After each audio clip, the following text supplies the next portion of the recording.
नमस्कार विद्यार्थी मित्रांनो, महा टेस्ट सिरीज ऑनलाइन अकॅडमीमध्ये आपलं स्वागत करतो। मित्रांनो,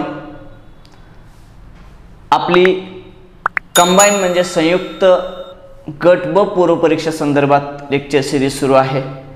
या संयुक्त गट ब पूर्व परीक्षेमधील भूगोल हा विषय महत्त्वाचा आहे की ज्या विषयावर आपण सध्या आजच्या लेक्चरमध्ये चर्चा करणार आहोत। भूगोल या विषयामध्ये सर्वसाधारण पूर्व परीक्षेला प्रश्न संख्या किती आलेली दिसते बघा, कमीत कमी 16 आणि जास्तीत जास्त 20 पर्यंत प्रश्न संख्या आलेली आहे।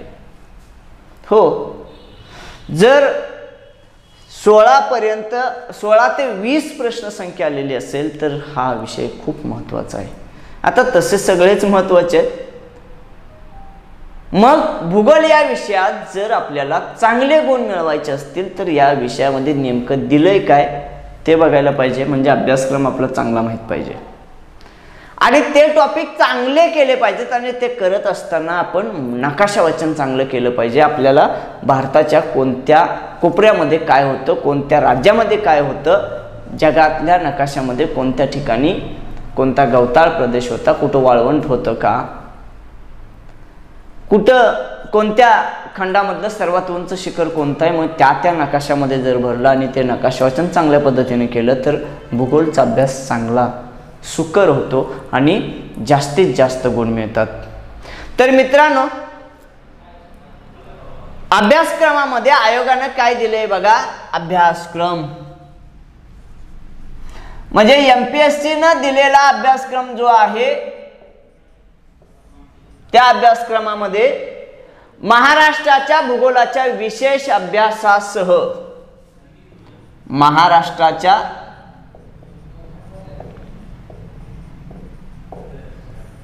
भूगोलाच्या विशेष अभ्यासासह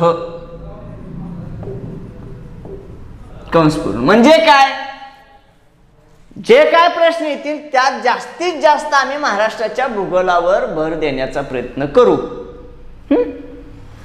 मग त्यामध्ये दिलंय पृथ्वी, त्यानंतर जगातील विभाग,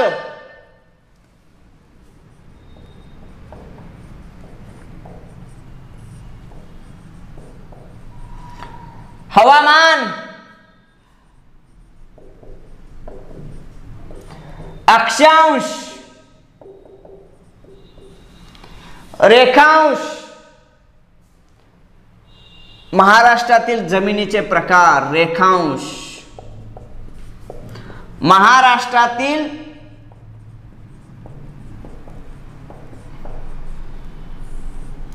जमिनीचे प्रकार,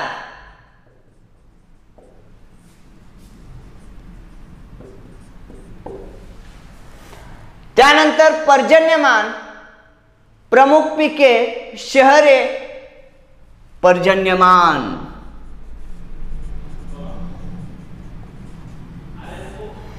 प्रमुख पिके, शहरे, नद्या, उद्योगधंदे,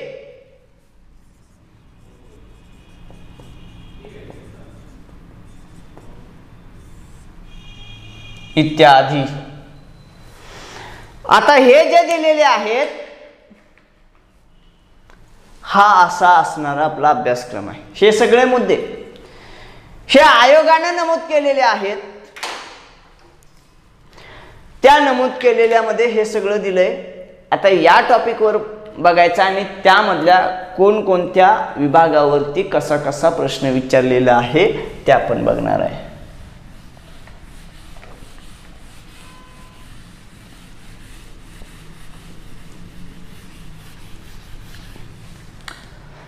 प्राकृतिक विभाग, या प्राकृतिक विभागावरती किती प्रश्न आलेत म्हणजे प्राकृतिक विभाग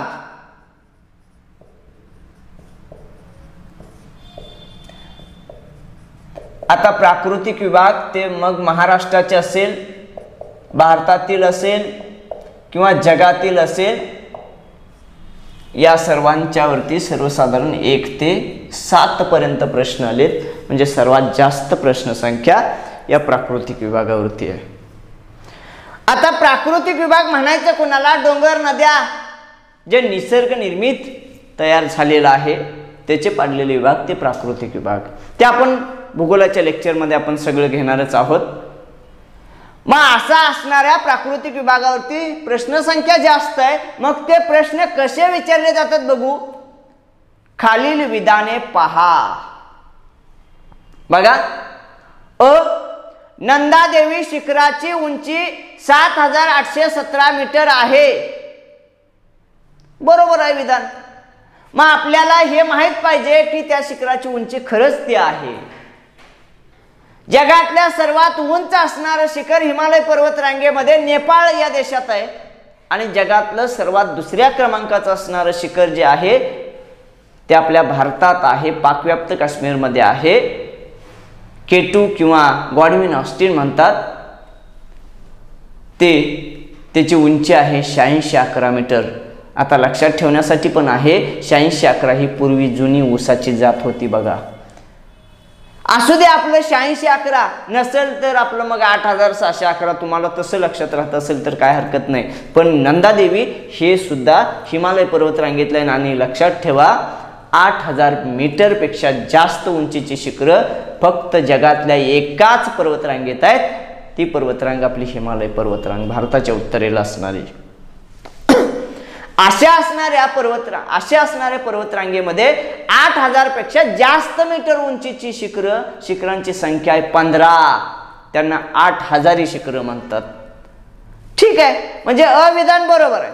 दुसरं बघू, हिमालयातील जोजिला खिंडीतून श्रीनगर ते लेह मार्ग जातो, हेही बरोबर आहे. बद्रीनाथ शिखराची उंची गंगोत्री शिखरापेक्षा कमी आहे, हे विधान मात्र चुकीचं आहे. गंगोत्रीपेक्षा जास्त आहे बद्रीनाथची. ठीक आहे, मग पर्यायामध्ये दिलाय ब बरोबर, दुसरं दिलंय क बरोबर, तिसरं दिलंय अ ब बरोबर आणि चौथं दिलंय अ ब क बरोबर. लक्षात ठेवा, तिसरं फक्त क चुकीचं होतं, म्हणजे अ ब बरोबर, पर्याय क्रमांक 3. त्यानंतरचा विभाग आहे नदी प्रणाली. आपल्याला नदीवर गेलंच पाहिजे हो, दुसरं काय, नदी प्रणाली. आणि या असणाऱ्या नदी प्रणालीवरती प्रश्न संख्या विचारलेली आहे. प्रत्येक वर्षी कमीत कमी 1 आणि ते जास्तीत जास्त 5 पर्यंत, म्हणजे 1 2 3 4 5 पर्यंत प्रश्न संख्या विचारली प्रत्येक वर्षी. म्हणजे कमीत कमी 1, याचा अर्थ या नदीवरती कायम 5वीला पुजलेला प्रश्न आहे. प्रत्येकाला नदीवर जायचं आहे म्हणून नदीवरची प्रश्न असतो कायम. असू दे तिकडं. मग नदी प्रणाली म्हणजे एखाद्या नदीची लांबी विचारली, एखाद्या नदीचं क्षेत्रफळ विचारलं, जगातली सर्वात लांब नदी, सर्वात मोठी नदी विचारली, किंवा 4-5 नद्या दिल्या आणि त्यांच्या लांबीनुसार त्यांचा क्रम लावा, त्यांच्या क्षेत्रानुसार त्यांचा क्रम लावा. एखाद्या नदीचं नाव सांगितलं आणि त्या नदीचं अ ब क ड अशी विधानं दिली, कोणतं विधान सत्य आहे किंवा कोणती नाहीत विचारलं, म्हणजे नद्यांची हिस्ट्री आपल्याला पूर्ण माहीत असायला पाहिजे. मग या विभागावरती 1 ते 5 प्रश्न आहेत. मग असा असणारा नदी प्रणालीवरचा आयोगाने विचारलेला प्रश्न बघू. भारतातील नद्यांचा त्यांच्या लांबीनुसार उतरता क्रम लावा. उतरता क्रम म्हणजे सर्वात जास्त लांबीची नदी पहिल्यांदा, त्याच्यापेक्षा कमी लांबीची दुसऱ्यांदा, त्यानंतर त्याच्यापेक्षा कमी, त्यानंतर कमी, असा क्रम लावायला पाहिजे. मग हा जर क्रम लावायचा असेल तर सर्वात महत्वाचं त्या नद्यांची लांबी माहीत पाहिजे, तरच क्रम लावता येणार. लांबी माहीत नसेल तर जमणार कसं? नाही. अ दिलंय महानदी, ब दिलंय गोदावरी, क दिलंय कृष्णा, ड दिलंय नर्मदा. मला सांगा, गोदावरीची सर्वात जास्त आहे हो, 1450. काही ठिकाणी 1465 किलोमीटर दिलंय. कृष्णेची 1400 किलोमीटर आहे, नर्मदेची 1312 किलोमीटर आहे आणि महानदीची 830 किलोमीटर आहे. लक्षात ठेवा, म्हणजे ब क ड आणि शेवटी जिथं आहे तो पर्याय कोणता आहे? पर्याय क्रमांक 3. म्हणजे पर्याय यामध्ये 1 दिलंय अ ब क ड, दुसरा दिलंय ब अ क ड, तिसरं दिलंय ब क ड आणि शेवटी अ हा तिसरा पर्याय बरोबर आहे. त्यानंतर क ब ड म्हणजे आपल्याला कळलं पाहिजे. म्हणजे ह्याच्यामध्ये डायरेक्ट लांबी विचारल्या का नाही विचारली. उतरता क्रम किंवा चढता क्रम लावायला सांगितला. मग हे जर करायचं असेल तर हा एकच प्रश्न आहे, पण किती प्रश्नांची उत्तरं होतील बघा. गोदावरीची लांबी विचारली, कृष्णेची विचारली, नर्मदेची विचारली, त्यानंतर महानदीची पण लांबी विचारली. अप्रत्यक्षरित्या लांबी माहीत असल्याशिवाय क्रमच लावू शकत नाही. म्हणजे आपल्याला ह्यांच्या लांब्या पण माहीत पाहिजेत. कदाचित उद्या ह्यांची उगमस्थानं विचारतील. उगमस्थानानुसार उत्तरेकडून दक्षिणेकडे नद्यांचा क्रम लावा. करायचं काय, जगायचं कसं, अभ्यास करून जगायचं, बाकीच काय नाही. चला असू द्या, पुढचा मुद्दा घेऊ आपण. हवामान. होय, हवामानाशिवाय दुसरं काय हो. हवामानावरती प्रश्न विचारलेत. किती प्रश्न आहेत बघा. कमीत कमी प्रत्येक वर्षी 1 आणि जास्तीत जास्त 5. म्हणजे नद्यांच्या सारखंच आहे. आता हवामानाशिवाय चालत नाही. हवा कुणाला म्हणायचं ना हवामान कुणाला म्हणायचं. हवा याला म्हणायचं वातावरणाची अल्पकालीन स्थिती, हवामान वातावरणाची दीर्घकालीन स्थिती. संपलं. बरं असू दे, त्या टॉपिकमध्ये आपण बघून घेऊ. पण याच्याशी संबंधित असणारा प्रश्न साधा बघूया. टिंब टक्के सौरशक्ती पृथ्वीच्या पृष्ठभागापर्यंत पोहोचत नाही म्हटलंय. मग याच्यामध्ये पर्याय दिलाय 79, दुसरं दिलंय 59, तिसरं दिलंय 49, चौथं दिलंय 39. तर 49% सौरशक्ती आपल्या पृथ्वीपर्यंत पोहोचत नाही, म्हणजे 51% पोहोचते.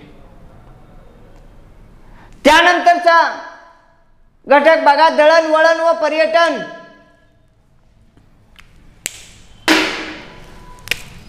दळणवळण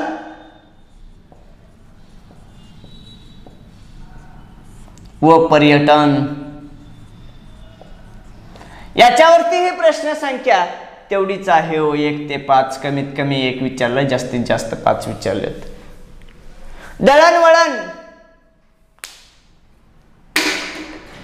म्हणजे संचार यंत्रणा.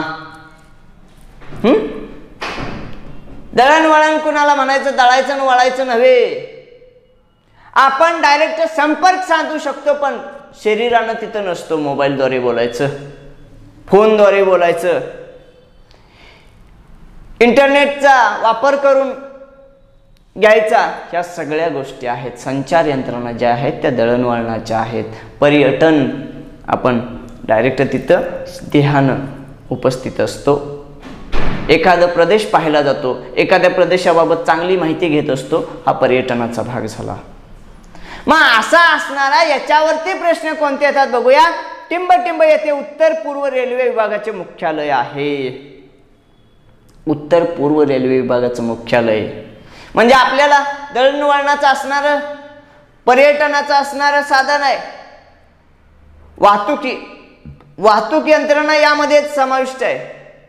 मग ही असणारी वाहतूक करणारी रेल्वेचं मुख्यालय आहे गोरखपूर या ठिकाणी. उत्तर पूर्व रेल्वे गोरखपूर. पर्याय क्रमांक 4 यामध्ये दिलाय. पहिला दिला होता भुवनेश्वर, दुसरा दिलाय हाजीपूर, तिसरा दिलाय गुवाहाटी, चौथा दिलाय गोरखपूर. हे सगळे रेल्वे विभाग आपण अभ्यासक्रमाच्या वेळी पाहणार आहोत. फक्त आता काय चाललंय, नेमकं काय विचारतात, किती विचारतात हे आपल्याला माहित असू द्या. म्हणजे आपण वाचत असताना नेमकं काय वाचायचं हे कळलं पाहिजे. जाता जाता उदाहरण सांगतो. एक विद्यार्थी पण भेटला. मी गेली 3 वर्ष सर अभ्यास करतोय, पण काय सिलेक्शन यादीत कुठं दिसलोच नाही, कसं व्हायचं. तर तो विद्यार्थी काय वाचलंस हे विचारल्यानंतर तो लायब्ररीमध्ये एका जात होता आणि दररोज सकाळपासून संध्याकाळपर्यंत आत्मचरित्रण, कथाकथनं, जे कादंबऱ्या हे सगळं वाचून काढत होता. त्यातलं काही येणारच नव्हतं. ते वाचून उपयोग काय. त्या लायब्ररीतली सगळी पुस्तकं त्यानं वाचून काढली. वाचून काढून फायद्याच काय. परीक्षेमध्ये जे प्रश्न येणार नाहीत तेच वाचले. अवांतर वाचायला नको असं मी म्हणत नाही, वाचायला ठीक आहे, पण थोड्या प्रमाणात हो. तुम्ही अभ्यासक्रमाचं झाल्यानंतर, त्याच्या चांगल्या रिव्हिजन झाल्यानंतर मग अवांतर ठीक आहे, पण तोपर्यंत उपयोग नाही. ठीक आहे. म्हणून प्रश्न या घटकातील उत्तर आहे गोरखपूर. त्यानंतरचा पुढचा घटक शेती व पूरक व्यवसाय. शेती व त्याचे असणारे पूरक व्यवसाय, शेतीशी निगडीत असणारे, शेतीला सहयोगी ठरणारे व्यवसाय, संलग्न व्यवसाय आणि अशा असणारे शेती आणि शेतीशी निगडीत असणाऱ्या व्यवसायांवरती प्रश्न पडलेले आहेत 1 ते 4. म्हणजे 4 पर्यंत प्रश्न पडले. म्हणजे देशातला शेतकरी सुखी असला पाहिजे आणि शेतकरीची पिकं माहीत पाहिजेत, त्याच्यावरचे रोग माहीत पाहिजेत, किंवा हरित क्रांती कोणत्या काळात घडली, किंवा एखादा व्यवसाय मग मेंढपाळ असेल, इतर कोणताही कुक्कुटपालन असेल, गायींची संख्या असेल, म्हशींची संख्या असेल, कोणत्या जाती गायींच्या संकरित आहे, जास्त दूध देणारी गायीची जात कोणती, जास्ती शारीरिक क्षमता म्हणजे रोगाशी लढण्याची शारीरिक क्षमता असणारी गायीची जात कोणती, आणि दुधाचं फॅट जास्त असणारी गायीची जात कोणती, त्यांचा संकर केल्यानंतर त्या गायीचं नाव काय, इथपर्यंत प्रश्न विचारले जातात. ते शेतीशी निगडीत आणि शेतीशी निगडीत असणारा पशुपालन आहे या व्यवसायाशी निगडीत प्रश्न आहेत. आणि ती प्रश्न संख्या 1 ते 4 पर्यंत विचारली जाते. बघा, या घटकाशी निगडीत असणारा प्रश्न, पुढील पैकी कोणते विधान सत्य आहे? अ विधान, हरित क्रांती पूर्व काळात अन्नधान्याची आयात PL 480 या कायद्यानुसार केली होती. बरोबर आहे. आमची हरित क्रांती झाली कधी? 1966 पासून 1969 या 3 वार्षिक योजना, एक वार्षिक योजना राबवल्या, त्या काळामध्ये आमची हरित क्रांती झाली.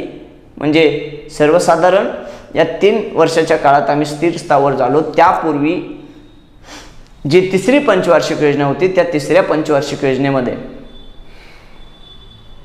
संकटच आमच्यावर कोसळली. चीननं आक्रमण केलं, पाकिस्ताननं आक्रमण केलं, हे परकीय आक्रमण झालं आणि निसर्गानं सुद्धा आमच्यावरती आक्रमण केलं. म्हणजे त्याच काळात दुष्काळ पण पडला आणि याचा सगळा परिणाम म्हणजे आम्हाला पुरेसं अन्नधान्य आमच्या देशात पिकवता आलं नाही, पुरेसं अन्नधान्य उत्पादन झालं नाही. आणि त्यावेळी गहू आयात करण्यासाठी, अन्नधान्याची आयात करण्यासाठी PL 480 हा कायदा केलेला होता आणि त्यानुसार आम्ही गव्हाची आयात केलेली होती. म्हणजे हे विधान बरोबर आहे. ब विधान बघूया. PL 480 कायद्यानुसार केलेली आयातीतील मुख्य हिस्सा गहूचा होता, गव्हाचीच आयात केली होती. म्हणजे जास्त अन्नधान्य हे गहू हेच आयात केलेलं होतं, म्हणजे मुख्य हिस्सा गहूचा होता. म्हणजे दोन्हीही विधान बरोबर आहेत. पर्याय 1 दोन्ही बरोबर, दुसरं दोन्ही चूक, तिसरं अ बरोबर, चौथं ब बरोबर. दोन्हीच्या दोन्ही विधान बरोबर आहेत. त्यानंतरचा घटक आहे वनसंपत्ती. बघूया, वनसंपत्ती.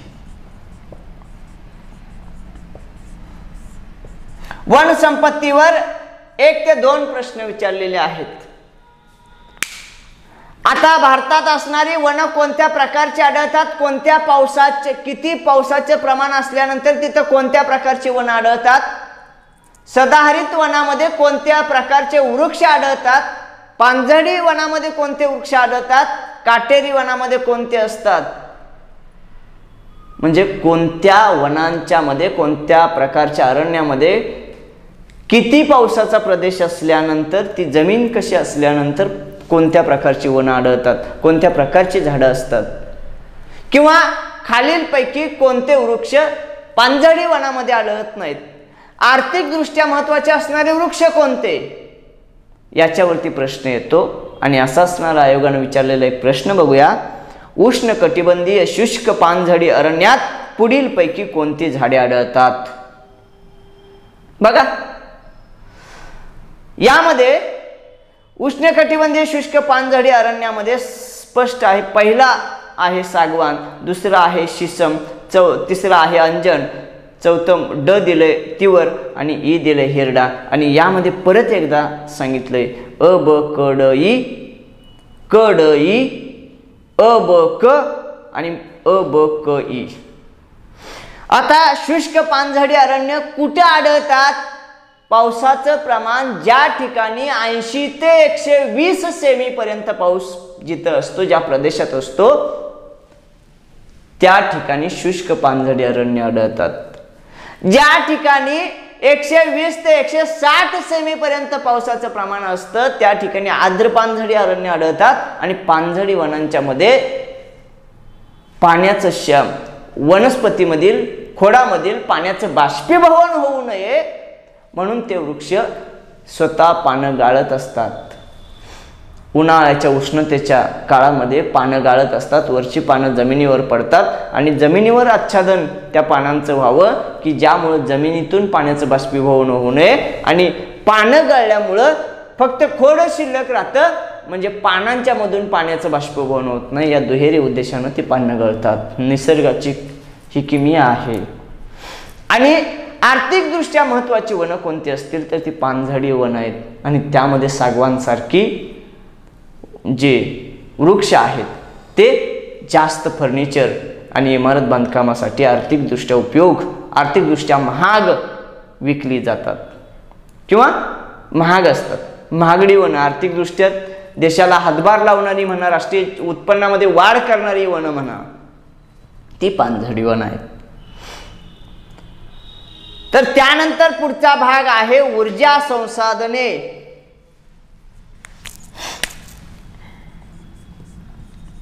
ऊर्जा संसाधने.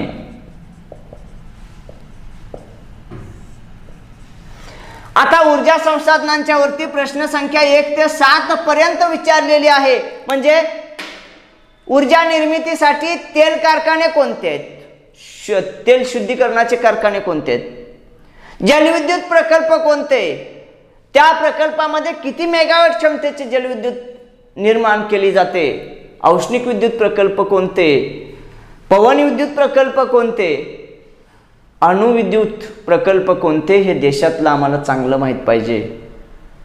आणि याच्यावरती आपल्याला प्रश्न जास्त प्रमाणात 1 ते 7 पर्यंत विचारलेले आहेत. आणि हे तर आपण टॉपिकमध्ये पुढं भूगोलचे लेक्चर घेत असताना घेणारच आहे. पण जाता जाता एक शॉर्टकट करून सांगतो तुम्हाला. जलविद्युत प्रकल्प महाराष्ट्रातले जर सांगायचे असतील तर ए बी पती कोरा पे बी जावई खो, एवढं म्हटलं की सगळी जलविद्युत प्रकल्प आमची आलीच त्यामध्ये.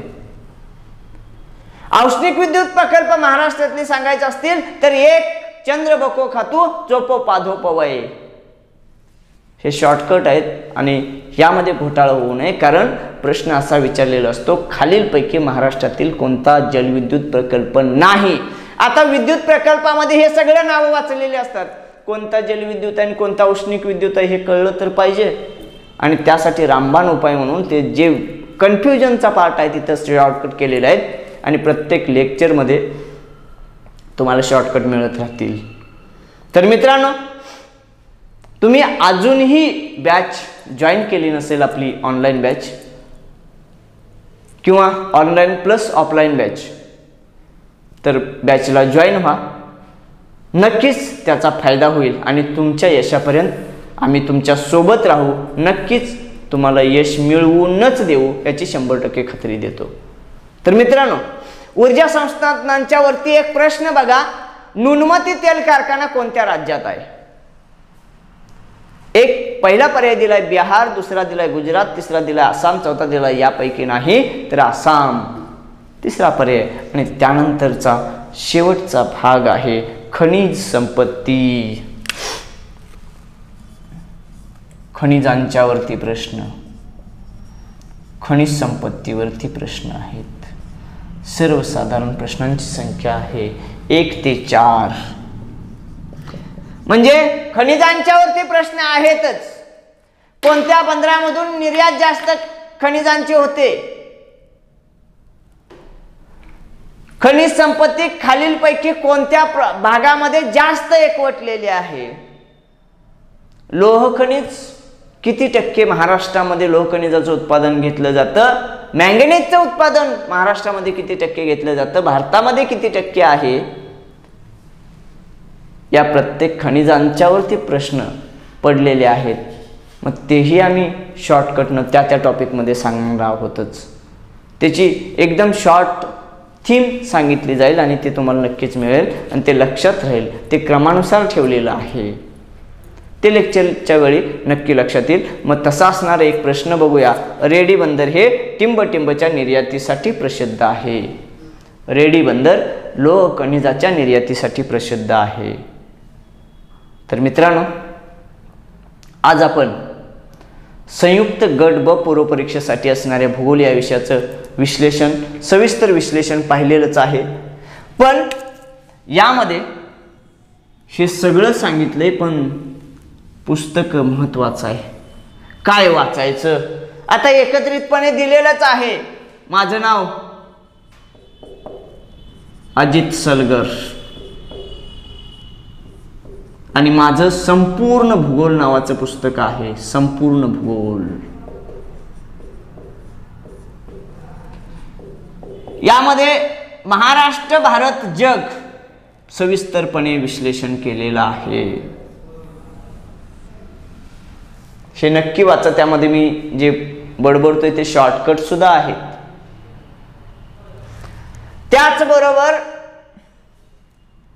हे झाल्यानंतर नकाशा वाचन महत्वाची गोष्ट आहे. नकाशा वाचन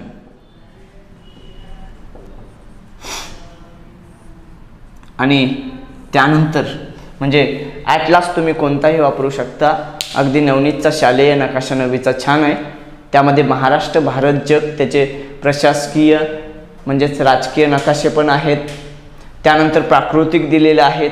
ते नकाशा वाचन मी वर्गामध्ये नकाशा वाचन तुमच्याकडून करून घेईनच. ठीक आहे. त्यानंतर ऑनलाईन बॅचला असाल तर ऑनलाईन सुद्धा त्या गोष्टी मी सांगेन, नेमकं नकाशा वाचन कशा प्रकारे करायचं. त्यानंतर भूगोलाचं पुस्तक आहे प्राध्यापक सौदी सरांचं, तेही वापरू शकता. तुम्हाला माझं पुस्तक वाचून झाल्यानंतर हे वाचू शकता, कारण यामध्ये अगदी सुटसुटीत आणि व्यवस्थित तुम्हाला शॉर्टमध्ये की जे परीक्षेला येणारे प्रश्न आहेत ते कव्हर केलेले आहेत. तर मित्रांनो, आज संयुक्त गट ब पूर्व परीक्षेमधील हे भूगोल या विषयाचं सविस्तर लेक्चर झालेलं आहे. तर भेटूया पुढच्या लेक्चरमध्ये. तोपर्यंत थांबूया. धन्यवाद.